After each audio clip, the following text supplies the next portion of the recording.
시청자 여러분 안녕하십니까. 8월 29일 JTBC 아침엔을 시작합니다. 먼저 오늘 아침 주요 뉴스입니다.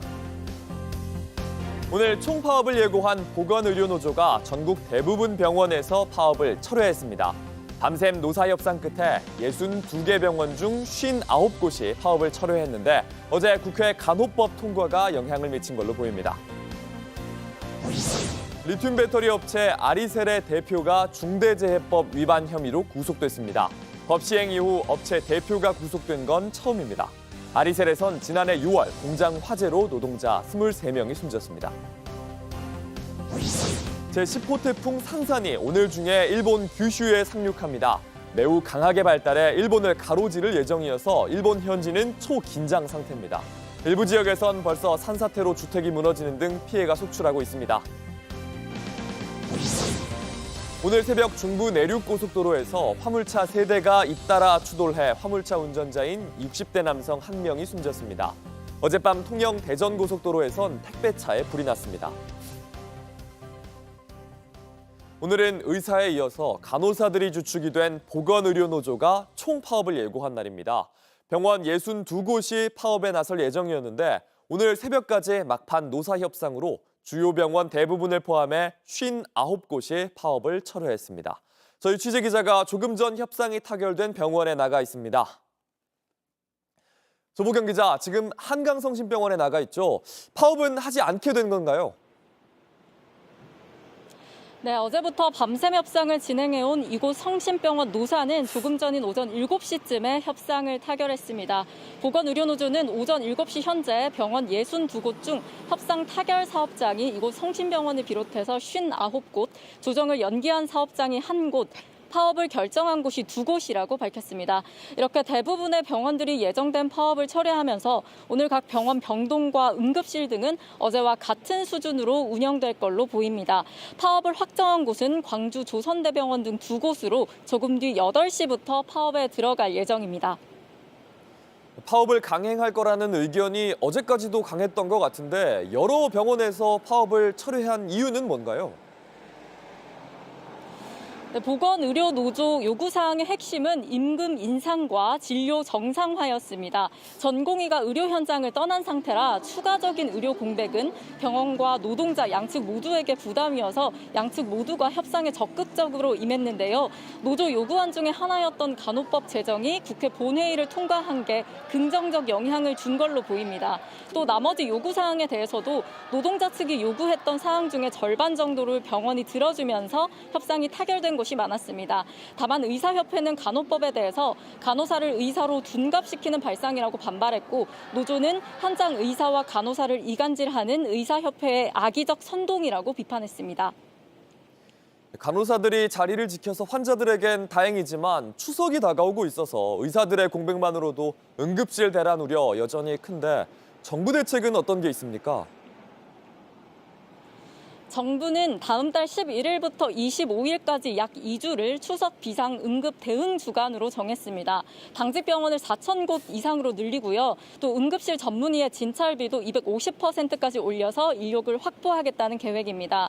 하지만 전공의 이탈로 인해서 절대적인 의사수 부족을 메우기는 부족한 상황이라서 연휴 때 아프거나 다친 환자가 응급실 뺑뺑이를 돌 수도 있다는 우려가 나옵니다. 지금까지 서울 한강 성심병원에서 JTBC 조보경입니다.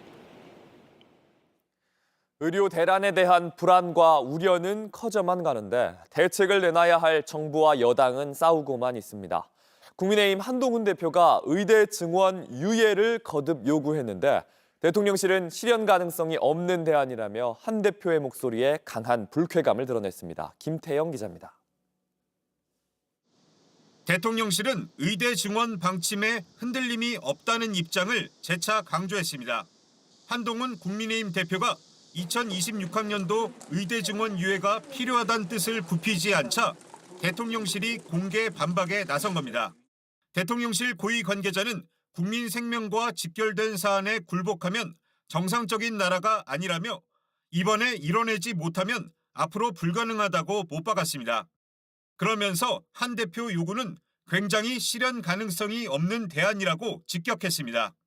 페이스북을 통해 더 좋은 대안이 있다면 좋겠다며 대통령실을 압박한 한 대표는 작심한 듯 발언을 꺼냈습니다. 국가의 임무는 국민의 건강과 안전을 지키는 게 최우선이잖아요. 거기에 대한 논의 그리고 어떤 게 정답인지 그것만 생각하시면 될 것 같습니다. 당내 친한계 인사들은 일제히 대통령실의 상황 인식을 문제 삼았습니다.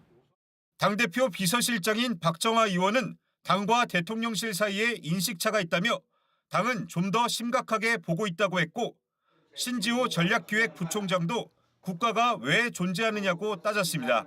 거의 뭐 달나라 수준의 상황 인식을 보여주고 있어서 정말 앞이 캄캄하고 가슴이 먹먹해지는데 진짜 국가는 왜 존재하는가? 대통령실에선 한 대표의 행동이 정치적이란 반응까지 나왔습니다. 대통령실 고위 관계자는 JTBC에 이런 중요한 정책은 당정 간 긴밀히 조율해서 한 목소리로 가는 게 옳다며 플레이를 하면 안 된다고 한 대표를 겨냥한 불쾌감을 숨기지 않았습니다. 예정됐던 윤 대통령과 여당 지도부 만찬이 연기된 것도 양측 갈등이 반영된 것이란 해석이 나옵니다. JTBC 김태영입니다. 노동자 23명이 숨진 경기도 화성의 리튬 배터리 업체 아리셀의 대표가 구속됐습니다. 2022년 중대재해처벌법 시행 이후 첫 번째로 구속된 업체의 대표가 됐습니다. 두 번째 구속도 바로 이어졌는데요. 최근 9개월 사이 노동자 3명이 숨진 영풍 석포제련소의 대표이사였습니다. 조민준 기자입니다. 아리셀 박순관 대표가 구속됐습니다. 수원지법은 어제 중대재해처벌법 위반 혐의를 적용해 혐의 사실이 중대하다며 구속영장을 발부했습니다. 2022년 제정된 중대재해처벌법으로 업체 대표가 구속된 건 이번이 처음입니다. 박 대표는 영장 실질 심사 뒤 취재진의 질문에 답하지 않았습니다. 영장 심사에서 어떤 이야기 하셨습니까? 불법화 개념을 인정하십니까? 이야기 항상 묻고 잡은 이유가 뭡니까? 아리셀에선 지난 6월 불이 나 근로자 23명이 숨졌습니다. 이 과정에서 회사가 납기일을 맞추기 위해 비숙련 근로자를 불법으로 투입하는 등 총체적 부실이 있었던 것으로 조사됐습니다.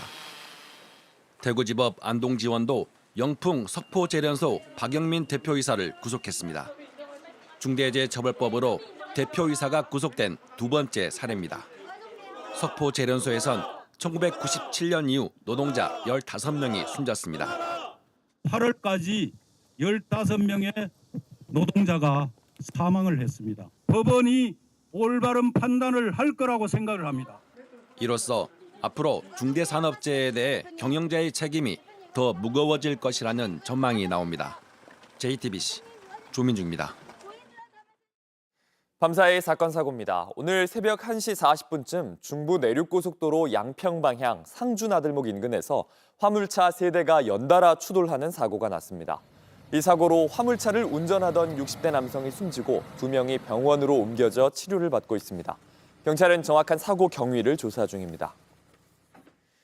어제 오후 10시 30분쯤 통영 대전고속도로 파남나들목 인근에선 달리던 택배차에 불이 났습니다.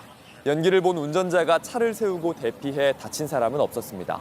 소방당국은 차량 뒷바퀴 쪽에서 불이 올라왔다는 운전자의 진술을 토대로 정확한 화재 원인을 조사 중입니다. 인기 아이돌 그룹 NCT의 멤버 테일이 성범죄 관련 형사 사건으로 피소돼 팀을 탈퇴했습니다.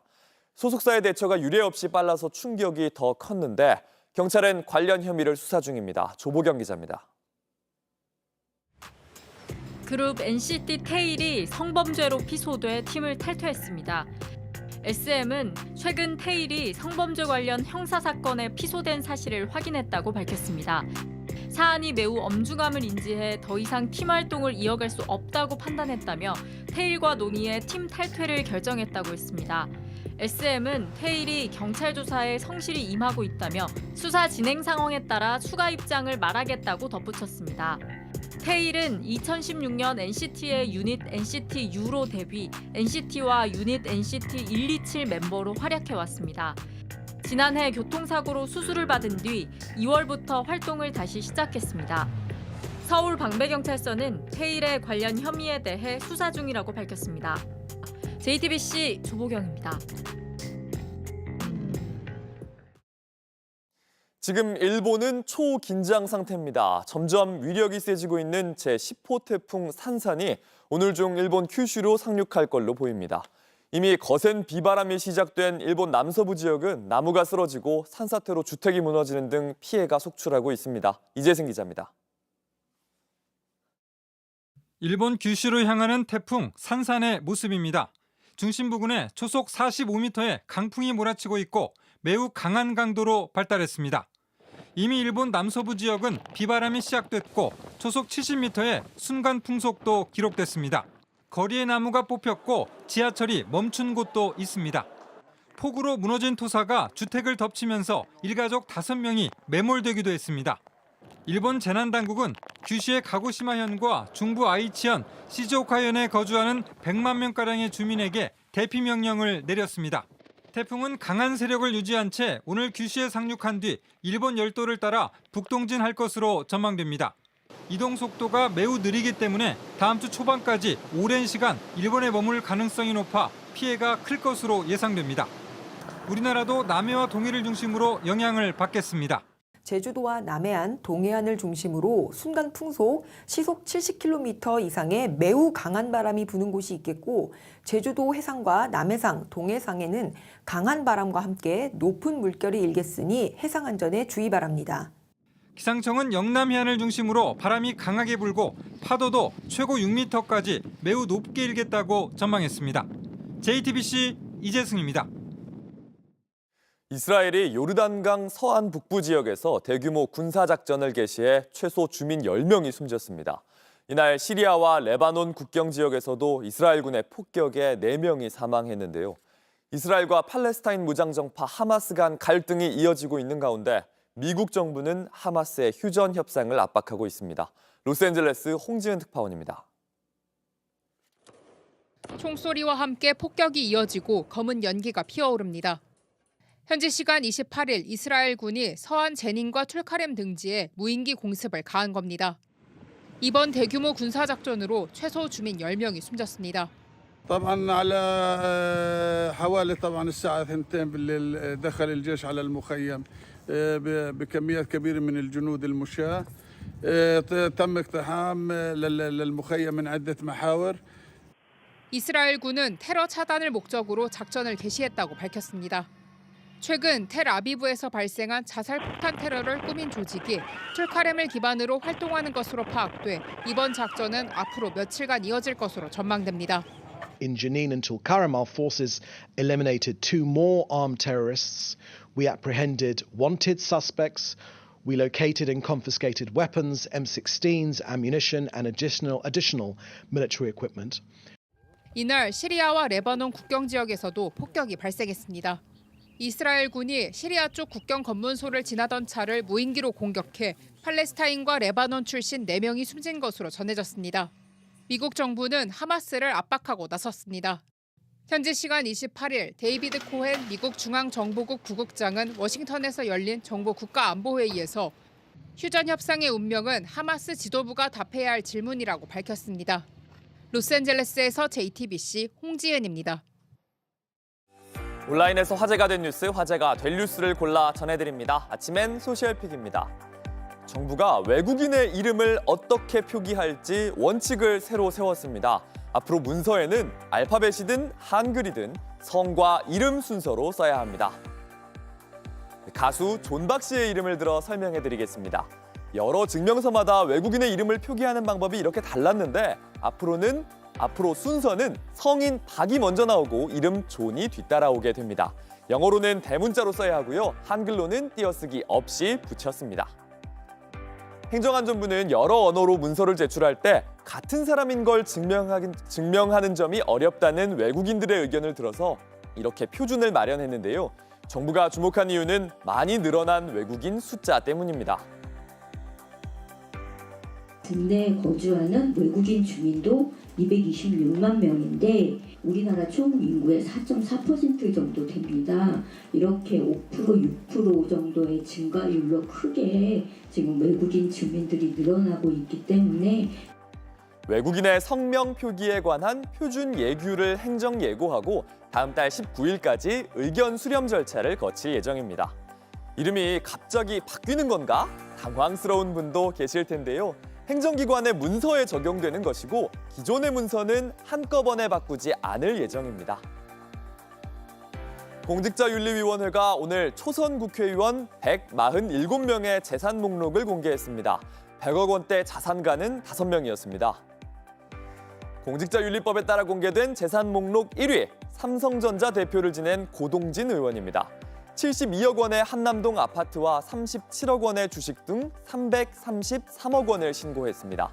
5위까지가 100억 원대 자산가로 모두 국민의힘 의원이었습니다. 더불어민주당에서는 검사 출신 양부남 의원이 84억 원으로 가장 많았습니다. 조국혁신당 조국 대표는요, 17억 원의 방배동 아파트를 포함해 52억 원을 신고했는데 책 DK의 눈물 등 3억 원 규모의 지식재산권도 포함됐습니다. 개혁신당 이준석 의원은 12억 원을 신고했는데요. 아파트가 7억 원, 45종류의 가상자산 77만 원도 공개했습니다. 이번 자료는 공직윤리 시스템 재산공개 통합 검색을 통해 볼 수 있습니다. 중국에서 6살 소녀가 동생의 목숨을 살렸습니다. 침착한 응급처치 덕분이었습니다. 지난 22일 중국 산둥에서 벌어진 일입니다. 3살 동생이 울음을 터뜨린 채 가슴을 치면서 답답하다는 듯 언니를 찾았습니다. 앉아있던 언니가 곧바로 일어나 하임리히법을 시도하는데요. 가슴을 압박해서 목에 걸린 사탕을 토해내게 하기 위해서입니다. 괜찮아졌는지 또 한 번 확인하고는 다시 여러 차례 압박을 시도했고 사탕 조각을 제거할 수 있었습니다. 그리고 나서야 언니는 동생을 안심시켰습니다. 목에 사탕이 걸리면 저산소증이 올 수도 있어서 어린아이에게는 정말 위험한 상황이었는데요. 사우스차이나 모닝포스트에 따르면 이 소녀는 이전에 엄마로부터 응급처치법을 배웠고 빨래 때문에 자리를 비운 엄마를 대신해 동생을 구했다고 합니다. 어린이도 응급처치를 배워두면 생명을 살릴 수 있다는 걸 보여주는 장면이었습니다.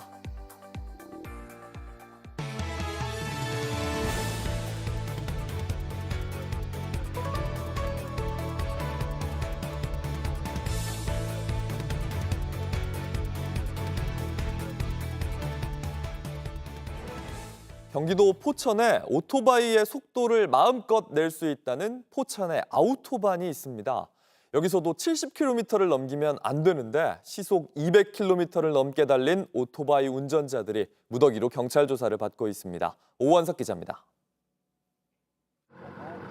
오토바이가 굉음을 내며 출발합니다. 10여 초 만에 속도계는 시속 190km를 넘깁니다. 그러다 오른쪽 옹벽을 들이받고 넘어집니다. 오토바이는 산산조각이 났고 뒷자리에 탔던 여성이 숨졌습니다.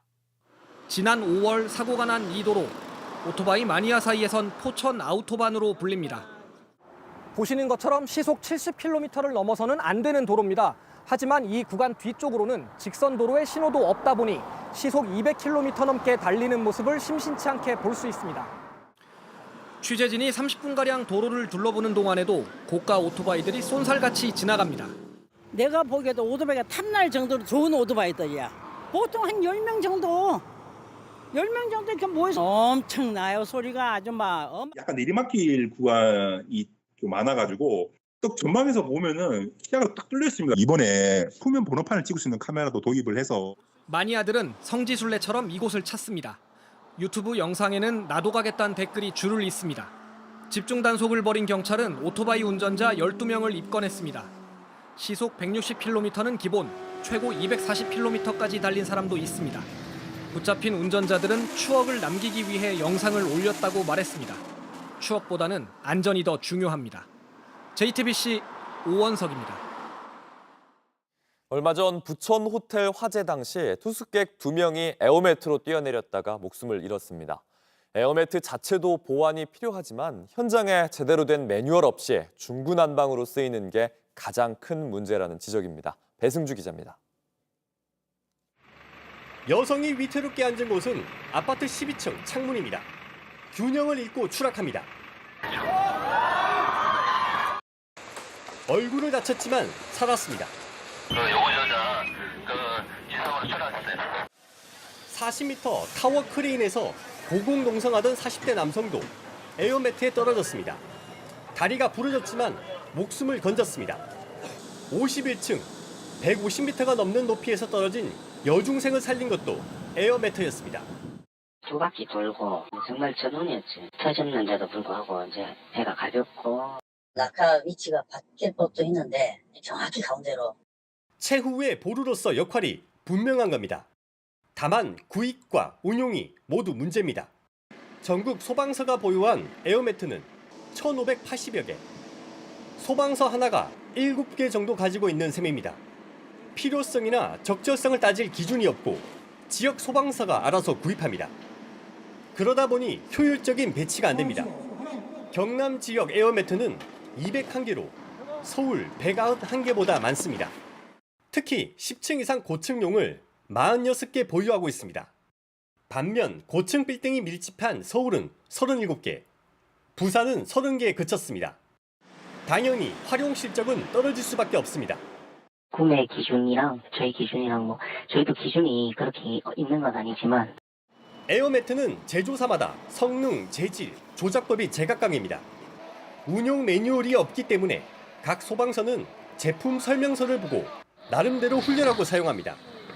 결국 계획 없이 사들였고 제대로 훈련하지 않으면서 터질 참사가 터졌다는 지적입니다. JTBC 배승주입니다. 에어매트는 다른 탈출 방법이 없을 때 마지막으로 선택하는 최후의 보루나 다름이 없습니다. 에어매트로 뛰어내릴 땐 어떻게 해야 하는 건지 배승주 기자가 직접 체험해봤습니다. 10층에 쓰이는 에어매트입니다. 가로 7m, 세로 5m 크기인데 펼쳐서 공기를 채우는 데까지 4분 정도 걸립니다. 2개의 전기팬이 공기를 불어넣자 1분 만에 부풀어 오릅니다. 낙하 요령은 간단합니다. 오늘 교차로 가슴 영폭, 몸을 대문자 L자로 만들어서 에어매트 중앙 지점에 엉덩이부터 4m가 넘는 난간에 서자 공포감이 밀려옵니다. 긴장되고 말도 더덥습니다. 지금 보시는 것처럼 저는 에어매트 위에 에어매트를 보고 있습니다. 가장 중요한 건 한가운데 낙하입니다. 하지만 쉽지 않습니다.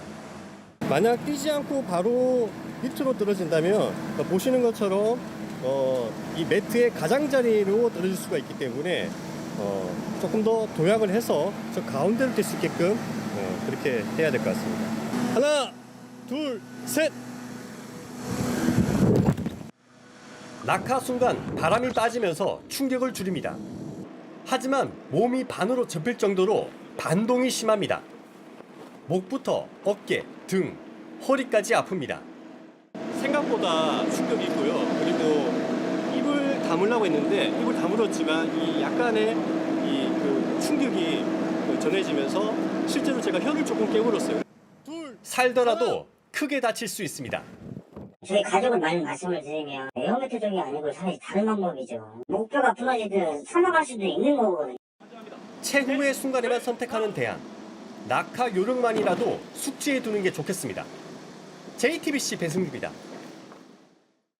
날씨입니다. 오늘도 서쪽 지역을 중심으로 폭염이 지속되겠습니다. 낮 최고 기온은 서울 34도, 대전과 전주 33도 등으로 어제와 비슷하거나 조금 더 높겠습니다. 한편 제10호 태풍 산사는 오늘 일본 규슈 지역에 상륙할 걸로 보입니다. 우리나라는 간접 영향으로 태풍이 지나는 동안 영남 해안을 중심으로 바람이 강하게 불고 파도도 높게 일 걸로 보입니다. JTBC 아침엔을 마칩니다. 내일도 7시 반에 아침을 열겠습니다. 시청해주셔서 감사합니다.